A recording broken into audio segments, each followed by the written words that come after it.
Bismillahirrahmanirrahim. Allah'ın bereketini art. 20 yıldır çöpten rızkımı temin ediyorum, çocuklarımın rızkını. Çöpten mesela bu gördüğünüz değerli eşyalar, hani benim gözümde değerli, hani bunlar tarihi değer benim için çok büyük. Hani halkımız atıyor bilinçli veya bilinçsiz ama ben onları gözümde çok büyük bir değer yani. Şimdi buraya ben bir yılı aştı. İşten geldim 2-3 saat duvarını ördüm. Ertesi gün işten geldim şöminenin duvarını ördüm. Ertesi gün geldim bacasını ördüm. Hani bir anda meydana gelmedi bu.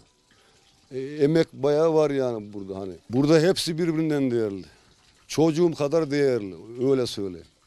Ne kadar sürede topladınız? 2-3 yıl içerisinde topladım. Bulduğum zaman da sevinerek geliyorum.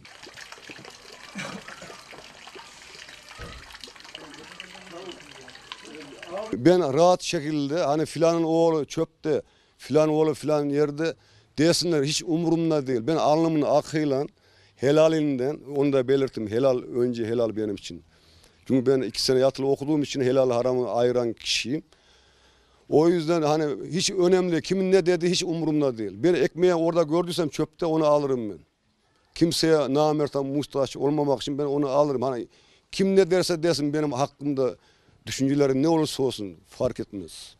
Ben ona helalından alıyorum çöpümden. Çocuğumun nafakasını getiriyorum. Yani bunda ayıplayacak bir şey de göremiyorum yani. Yani ayıplayan kendini ayıplasın diyor.